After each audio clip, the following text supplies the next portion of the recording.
California is now the fourth largest economy in the world, but the Trump administration is putting all of that at risk. Oh, that's gonna hurt! While most Fox hosts are getting hired to, some of the highest positions in the land, others are calling out the president, much to his disdain. Last week it was Karl Rove, once an advisor to George W. Bush. Two things, he's having success. The others, it's sort of incomplete. We're inflation. The president is, saying gas is $1.90. I just filled up my tank. It ain't $1.90. And we do not have inflation tapped down to 2%. And we run the risk of having to jump up at least in a one-time way if these tariffs are put in place. And there's a lot of concern about the economy. The president's ratings on the handling of the economy and if tariffs are in the 30s, and his overall approval now is in the mid to low 40s, and that's not a good place to be 100 days in. Plenty of time to turn that around.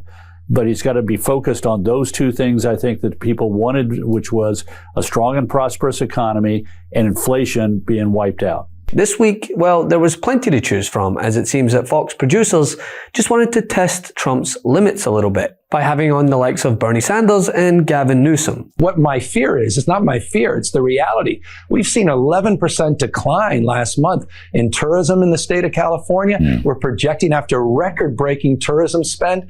We're seeing the impacts already of this tariff war. We're seeing the impacts with dock workers. We're seeing the impacts with truckers, with small businesses, with my own eyes. This is not an intellectual exercise. So if it wasn't so chaotic, I would at least engage in a very, I think, reasonable conversation about addressing those issues with a little bit more muscularity. But this is recklessness. And I cannot impress upon you, you know this, the impacts can't be unwound quickly and easily. And I fear that Geneva is not going to be a success. It needs to be. I'm promoting that success, but I very much fear that the nature of the decision making that seems to come on news cycles, not on the basis of a grand strategy, is the great impediment in terms of getting to the place we all want to go. Starting with the California governor, he made sure that his anti-tariff message was heard loud and clear by not only appearing on Fox, but by running a new national ad on, quote, Fox and Friends that lambasts the president's signature policy. The 30-second spot features the governor speaking direct to camera against a backdrop of the Port of Oakland, warning that Trump's tariff policies will lead to a slowdown of goods coming into the country, raising the specter of empty store shelves during the back-to-school or Christmas shopping season, something that port directors across the country have also echoed. California is now the fourth largest economy in the world. Innovation, manufacturing, agriculture. And we've done it by reducing trade barriers and delivering for American consumers.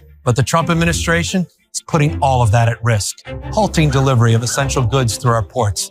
Today, it's school backpacks. In a few months, it'll be Christmas toys. These tariffs punish families and risk ending America's run as the world's greatest economy. Take it from California. We're the ones leading it. Over my shoulder here, I'm looking out at the Port of Seattle right now, and we currently have no container ships at berth. And that happens every once in a while in normal times, but it is pretty rare. And so to see it tonight is, I think, a stark reminder that the impacts of the tariffs have real implications.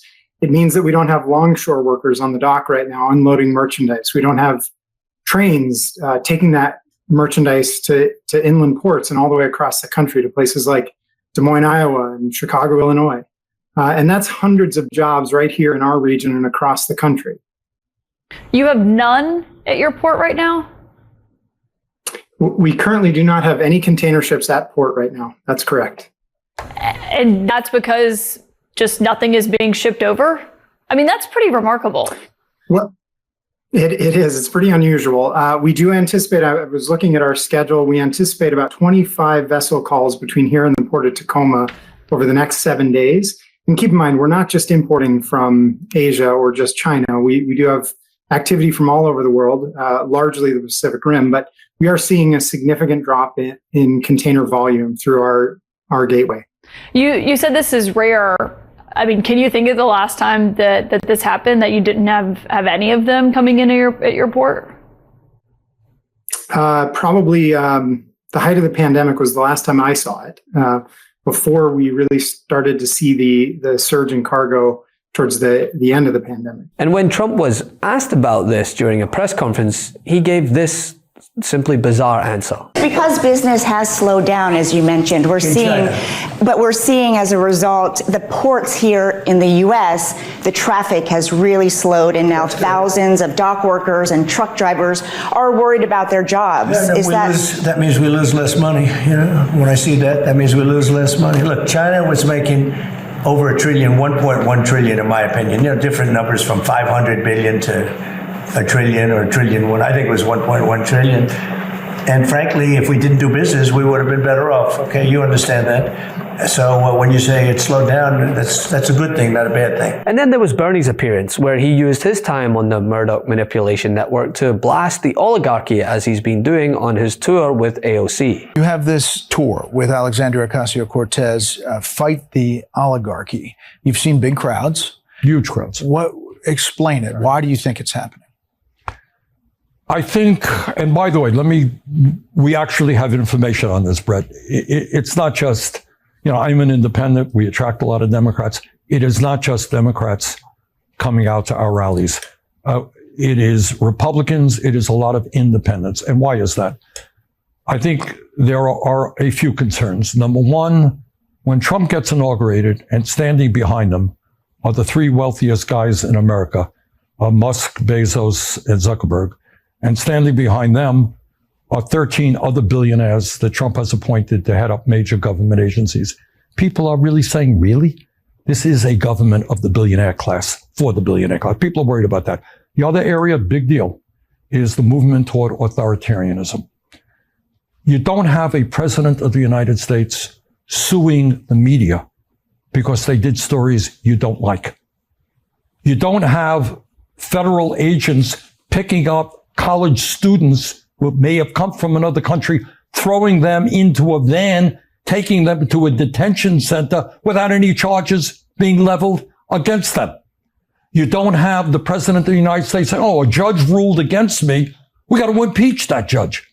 That is called authoritarianism. And I don't care if you're conservative or progressive and middle of the road guy. I would hope we all stand together against that movement. Now, if Trump's Truth Social rants last week against Fox were anything of an indicator, I can only imagine that he's warming the fingers up to unleash, as his once prized megaphone airs anti-Trump ads to its viewers. Viewers who are already turning on him in droves. President talking tariffs and the economy. If you look at our new Fox News poll at 100 days job approval compared to other presidents, there you see the president at 44%.